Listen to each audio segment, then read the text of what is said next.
we're looking to improve our patients' life and health for the long term.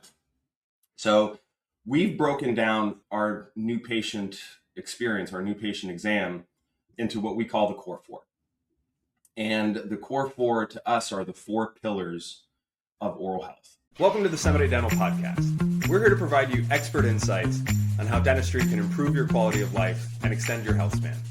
I'm Alex Semide and I'm a practicing dentist, and I'll be your host, along with Jeremy Wolf. Enjoy the show. Mr. Wolf, how you doing today? Oh, brother, living the dream as per the usual arrangement. How about yourself? Fantastic. Could not be better. I'll tell you, today's topic is something that is a real point of passion for me and for the entire team at the office, and it's the new patient exam. So that is oftentimes the first time that we get to meet face-to-face with our patients. Obviously, we've had a couple of interactions already on the phone, scheduling the appointment and all that, but really this is our first date, so to speak, right? The patient comes in, they get to see the office, meet the team, and experience what Semide Dental is all about, and it really sets the tone for the rest of our relationship. Absolutely. And I can attest to this. I've been through the new patient experience. I don't know, when did I come in for my first time? It was a couple of years ago, a couple of years ago now. And one thing I will say is that the experience was very thorough. I know that at your practice, you like to treat the whole body, right? Not just the mouth. It's this whole body holistic approach to medicine that I appreciate about your office. And coming in, I felt right at home. We've talked about this before. I love the fact that you guys are rooted in the community and you're really doing quality work out there. So I'm excited to share with the rest of our community about your process and what you do, how you make often a dreaded experience at the dentist for most people a more pleasant experience. Yeah, we always say we try to take the suck out of it. Yeah. So our new patient experience is most folks go to the dentist and they feel like the checkup is really just looking for cavities. And hey, Mrs. Smith, you have 4 cavities. You're going to need a couple crowns and fillings and something. And here's the bill. Schedule on your way out, sort of thing. But our new patient exam is really designed to not only protect your teeth, but protect your health span. It's something that we talk about a lot. It's the connection that the mouth has with the rest of the body and how these things work together, right? And we're not just looking to fill holes in teeth. We're looking to improve our patients' life and health for the long term. So we've broken down our new patient experience, our new patient exam, into what we call the core four.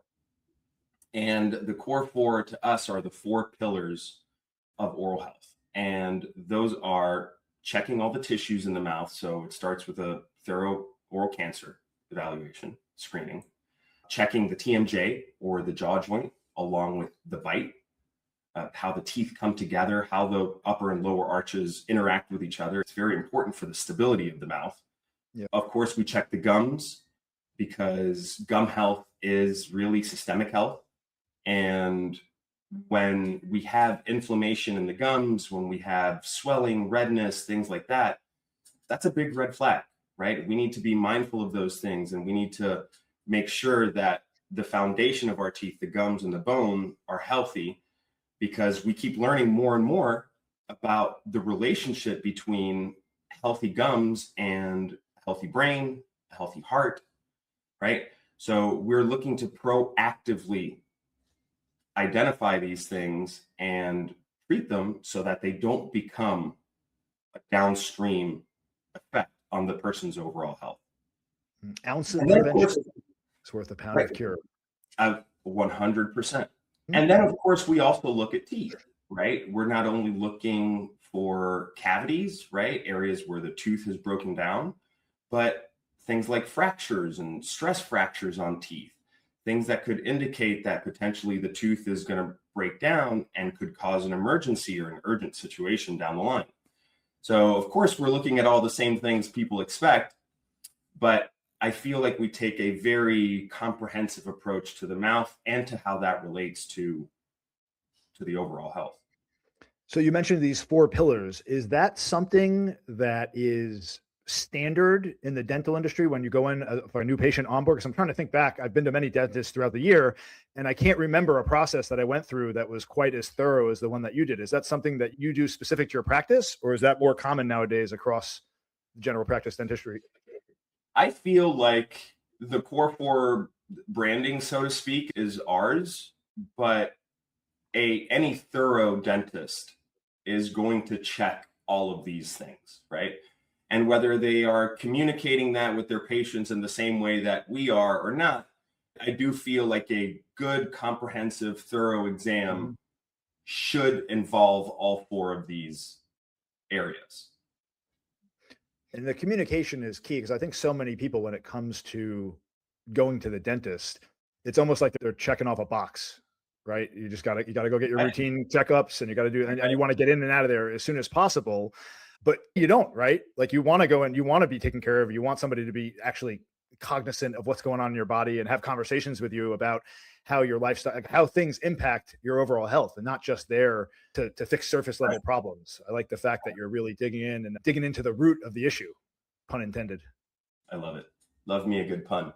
And I'll say this, thank you for the kind words. We are very thorough, and honestly, it's not for everyone. There are people that have told me, wow, this took too long. Now, our new patient exam is a 90-minute visit with 60 minutes of dedicated time with the doctor. Like, we are getting to know you. We're getting to know what's important to you, and letting you see and hopefully understand what it is that we see when we look at your mouth, so that we can establish a baseline, right? And move forward from there. We are looking to give you an understanding of how things are, where things are at, and what can be done moving forward. Yeah. And I think the idea of trying to build a relationship on the front end and be really thorough, and the fact that a lot of people are a little bit turned off by that, it speaks to this instant gratification mindset that so many folks have in our society, right? They don't want to do the work on the front end, but honestly, if you don't put the work in, you don't build that relationship, you don't learn what it's going to take to be healthy, you're going to experience a lot more pain on the back end when you're in the chair getting root canals and getting all sorts of work done because you weren't like taking care of your mouth the way it needed to be taken care of. So there's really putting in the effort up front, like with anything in life, right? It's not just this. Right. It's everything. Absolutely. The front effort pays off dividends in the end. It really does. And I will say 99% of patients come in and say, wow, this was the best exam I've ever had, not only from my dentist, but any medical provider or any sort of service that I've encountered. And to us, that breathes life into what we do. We love hearing that. And that's why the Core 4 helps us structure this experience for the patient and get things moving forward. I like it. So instead of reacting to problems, right, you're trying to identify trajectories. 100%. Yeah, there are very definitive early warning signs, right, to the trained eye. And when we're looking for those things, we're able to identify problems before they become serious problems. Intervening early, right, we can change those trajectories, right, identify those patterns, and dramatically change someone's dental outlook in life and health outlook, right? We can have extremely profound impacts when we identify things early and intervene early. Yeah. I want to make a side note here of the last cleaning I got done there, which I found incredibly useful. Your technician, I have this bridge, these 3 teeth on the bottom are fake. And I always use the floss through the thing and whatnot, but apparently I wasn't cleaning that area well enough. And she took the little mirror and showed me what was going on back there.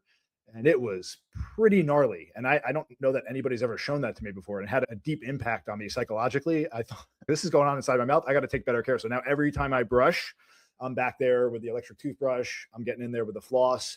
So I really appreciate that. It was very helpful to see that, because if they tell you, oh, that's looking pretty bad back there, it doesn't quite set in until you see it. Yeah. My poor wife has to kiss me. Words, right? Pictures worth 1,000 words. Yeah, so the intraoral camera, something as simple as a mirror or a scan really lets people see what's going on. So what do you say we get into the core four and break these down one by Yeah, one? let's do it. So the first pillar, like I was mentioning before, is the oral cancer screening. Now, most people have never heard a very sobering statistic, and it's that 1 American dies every hour from oral cancer. Wait, one every hour? One every. You've told me this before, and it still seems crazy when you tell me again. I say it, and it still seems crazy to me. Because you don't hear it. You don't hear about oral cancer. You just don't. Not nearly enough. I can't tell you how many folks have their cancer screenings done, and they're like, no one's ever done that before. No one's ever mentioned oral cancer. And it is one of the most profound ways that we can impact and save someone's life. We've diagnosed more than a couple cases in the office. And it is always a very stark reminder of, wow, we do have to be very vigilant about this sort of thing. And we do need to educate people about it. And the funny thing is that it's non-invasive. It takes 2 minutes to do. We are basically feeling every single inch of your mouth, all of those tissues, all of the lymph nodes around your neck, everything that's associated with the mouth to make sure there's no lumps, bumps, or masses anywhere. We also use this really special light called fluorescence that basically helps me see underneath the top layer of tissue in the mouth to differentiate between healthy and non-healthy cells. So it's not a diagnostic for cancer, it's a screening. And like I said, in 2 minutes, it lets us rule out something that, heaven forbid, right? Even if it doesn't kill you, it so profoundly affects your quality of life. Because everything that we do that is pleasant involves your mouth. Talking with your friends, eating your favorite meal, kissing your wife. Like, when this is affected and when this is the treatment area, it's a really tough thing to see people go through. So the sooner we're able to catch these things, the less invasive treatments become and the better the outlook is. So why do you think it is? You mentioned earlier that you do this oral screening and people are like, oh, I've never had that done. Why do you think it is, if it's such a simple process, that it's just not common practice across all dentists? It seems like a no-brainer. Like, you're getting an exam. Why would you not do that? What do you think it is? I can't speak for other offices. There are time constraints, right? This is part of the reason why our new patient exam is a 90-minute visit, right? It's because we need to slow down to really take a look at these things and establish that baseline. And I can tell you, a 90-minute blockout for a new patient exam is very rare because time's a luxury and we're all busy and ultimately we're running a business. And for some people, I need to fit in a couple of fillings in those 90 minutes to whatever. Some folks may not know about it. That could be possible. But I'm proud to say that we do it and that we slow down and we take the time. Yeah. Seems like a no-brainer. And I'm glad that I got the clean bill of health on that front. Yeah, same here. Okay. So core four, oral issues, screening for oral cancer. Now, so that's our first stop, right? It's that oral cancer. Yeah. So our pillar number 2 is your bite and the TMJ. So most people hear TMJ and they think, oh, jaw problems, right? Isn't that lockjaw, TMJ? So that's the common misconception, right? TMJ actually stands for temporomandibular joint. So it's the name of the joint itself. We all have it, okay? Now, the umbrella term for things going wrong with the TMJ is TMJ dysfunction. Okay. So we do a TMJ screening as part of our new patient exam, where we assess a couple of different things. Number one, we assess the joint itself, right? Is the joint functioning properly? Is there any evidence of any arthritis, any sort of imbalances with the bone of the joint? We also evaluate the muscles, right? We have many muscles that control the movement of the joint, And in today's stressed out society, one of the main things that we see as a consequence of that cortisol buildup is TMJ dysfunction. And it's normally mediated by those muscles, right? So some people will bite their nails when they're nervous. Some people will tap their feet. Some people will clench and grind their teeth. I can see that because when I get a little bit stressed out or I get a little bit cloudy or whatever, I feel pressure. Lately, I've been feeling pressure specifically around like the lower area of my face. And I can see how that pressure, like inadvertently, will cause you to tighten up and clench your jaw. And that could lead to the problem. And it's probably being caused because you're clenching and tightening your jaw. Yeah. And we throw those muscles out of whack and they go into spasm. And for some people, it is, my jaw's achy in the morning. For some people, I feel that sort of pressure in the lower half of my face. For some people, it's migraines, chronic migraines that are triggered by this TMJ dysfunction, which is very frequently tied to imbalances in your bite. And when your teeth don't have a stable place to come together, that causes the musculature to act erratically. Are there any exercises that we should be doing as we go through life, as we age, to strengthen and build the jaw muscle? Like, again, I've never even thought about this until now. Should I be doing some, like vocalists do vocal exercises? Like, is there anything we should be doing that will like increase the longevity and create or less problems?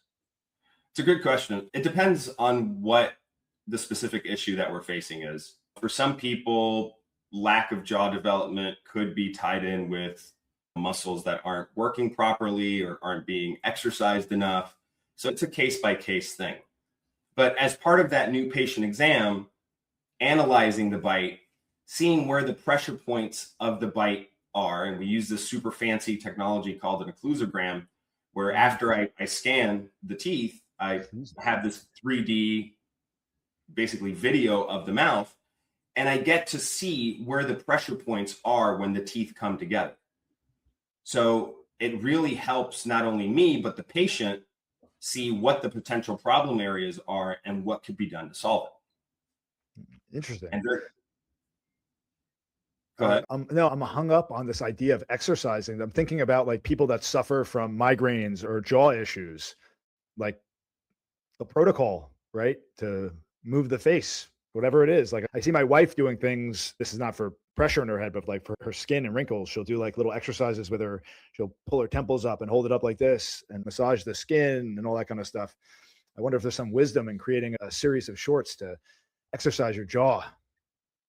Dude, are you just outing your wife's beauty routine? Sure. Share it with the world, brother. Come on. It's been working. That's awesome. We should do a podcast on that.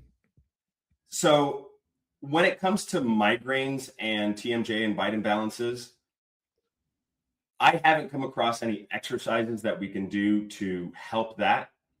At that point, we're normally either having to modulate the muscle behavior via either special night guards like deprogrammers or Botox treatments, which are incredibly effective for migraines when it stems from bruxism or clenching and grinding, or we're having to adjust the bite with either orthodontics or dental treatment. So it really depends on the case. We also have to factor in things like sleep apnea when it comes to clenching and grinding, because there's a very strong correlation there, and several other factors that can be associated with that aspect. But for us, all of those considerations fall under that pillar of the TMJ and the bite. And those are the things that we're looking at there. So that takes us to our second pillar, which are the gums.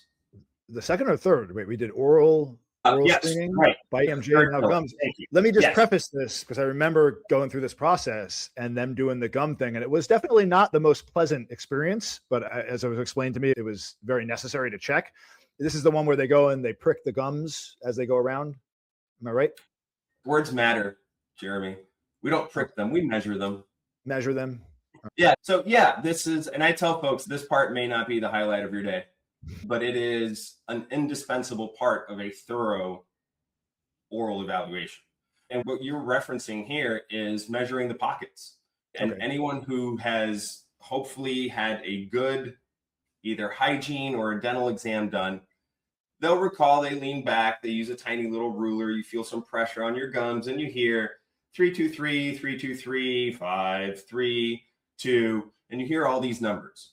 So, what is all that mumbo jumbo? Right? And what we're doing there is we're measuring a tiny little space between the gums and the tooth called the pocket. Right? It's almost like the space underneath your fingernails. And depending how deep that pocket is, it's an indication of how healthy the gums are. So you'd want deeper pockets, I'd imagine, right? Maybe when it comes to finances. Oh, you don't But want deep pockets. You Okay. don't want deep pockets, right? You want a healthy range is pockets that are up to about 3 millimeters. And we measure this in millimeters. Think of how tiny millimeters are. Those millimeters matter in dentistry. Those are the numbers you're calling out. Those are the numbers we call out. Uh-huh. And the deeper the pocket, the deeper infection is getting close to the bone. And when it comes to gum disease and gum health, really what we're looking for is evidence of chronic infection of the gums that we call gum disease. Right? Once that infection has been around long enough, it literally starts to erode the bone around your teeth away.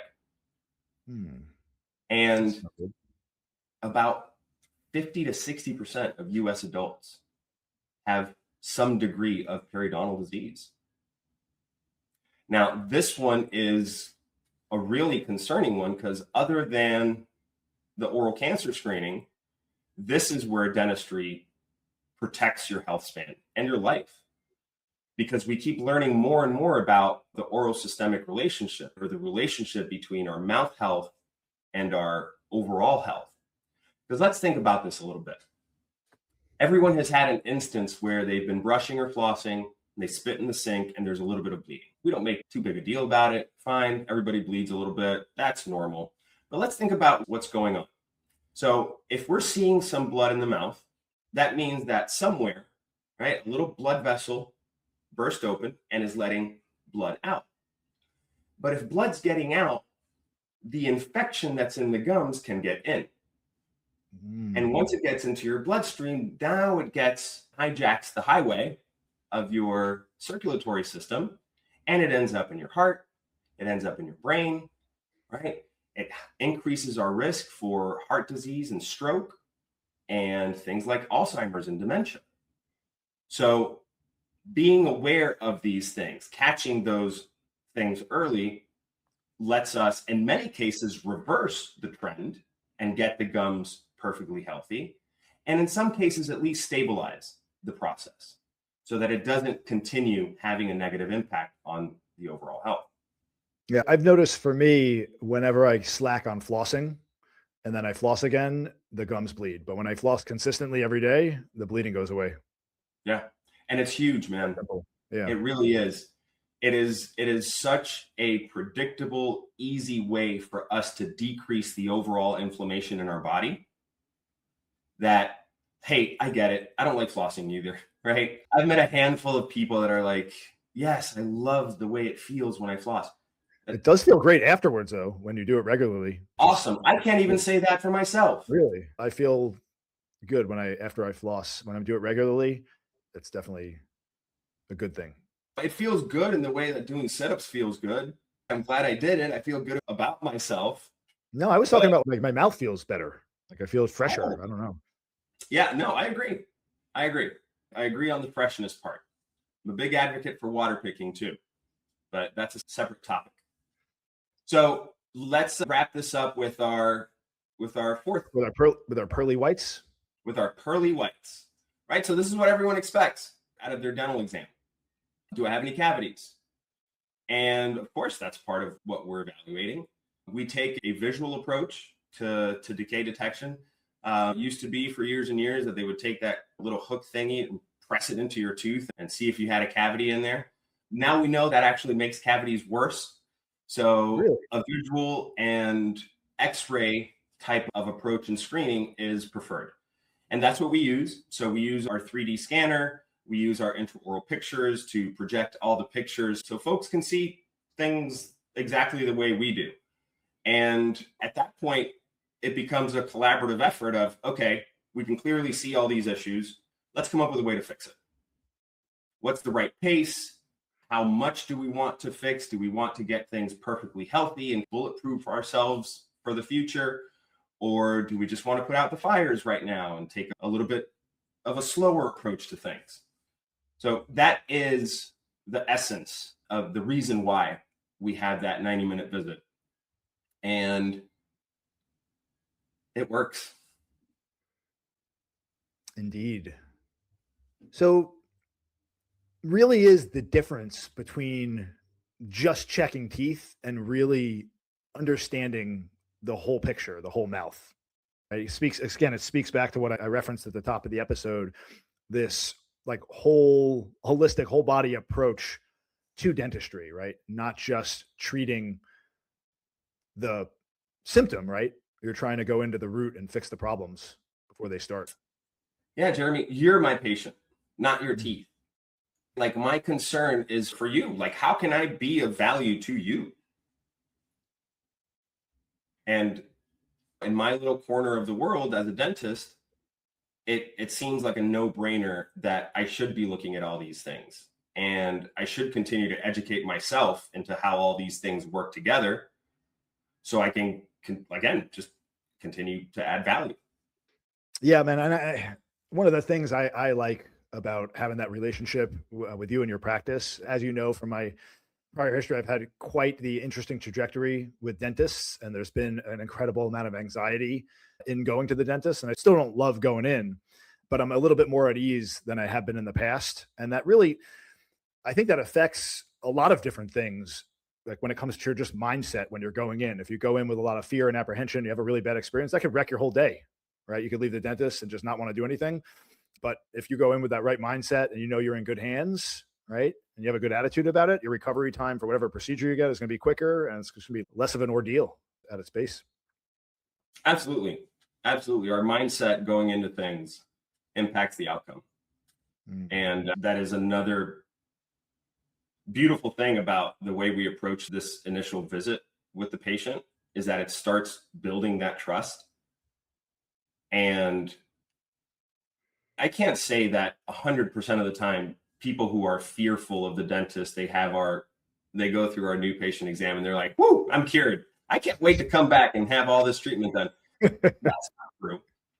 But you start chipping away at it, right? And now all of a sudden they see us as an ally.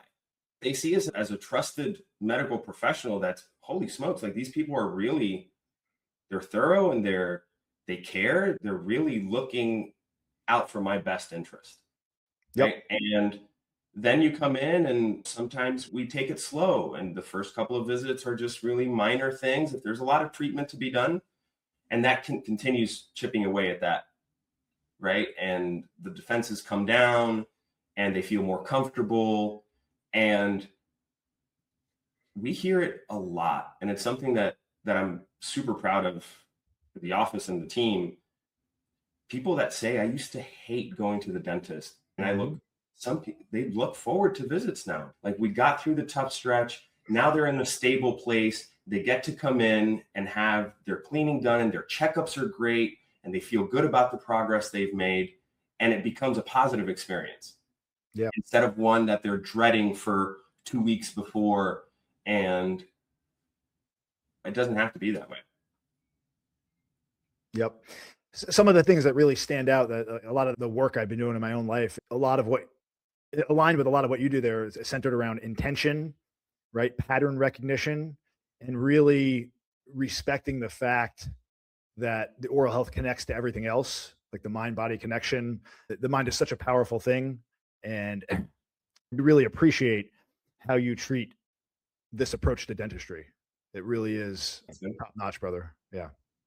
And I like how it's like the goal is not to overwhelm patients, right? It's just to help them better understand their own situation and develop these relationships and ultimately help them avoid issues in the future. Yep. As with most things in life, my favorite approach is 1% better every day. We don't have to reinvent the wheel all at once.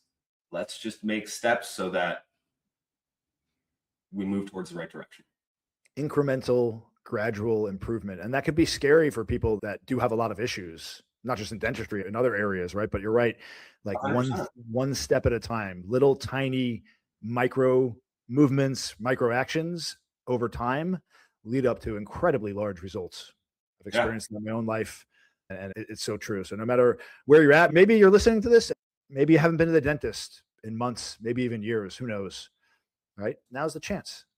Get in there and get checked out and start making action forward. If you've ever left the dentist feeling rushed or confused or not really knowing what's going on, I invite you to, if you're local, check us out, give us a call. We'd be happy to get you in, or really ask around. Look for a dentist who's going to look at all these things and really help you gain a clear understanding of where you're at. If there's one takeaway that I want to leave folks with, is that your dental checkup should really look out for your health span, not just your teeth. So when we slow down, when we look at the mouth as a system, we're not trying to do more dentistry. We're trying to avoid it down the line. We appreciate you all spending time with us. If you found this content useful, don't forget to, you know the drill, don't forget to subscribe. We always love to hear your feedback, and we will catch you all next time on our next episode of the Semade Dental Podcast. Everyone keep smiling, folks. Thanks for tuning in to this episode of the Semade Dental Podcast. We hope you enjoyed the show. Don't forget to subscribe, leave a review, and follow us on social media for the latest episodes. You can find us at Semade Dental. If you have any questions, feel free to reach out. We're always happy to help. Until then, keep smiling and stay curious.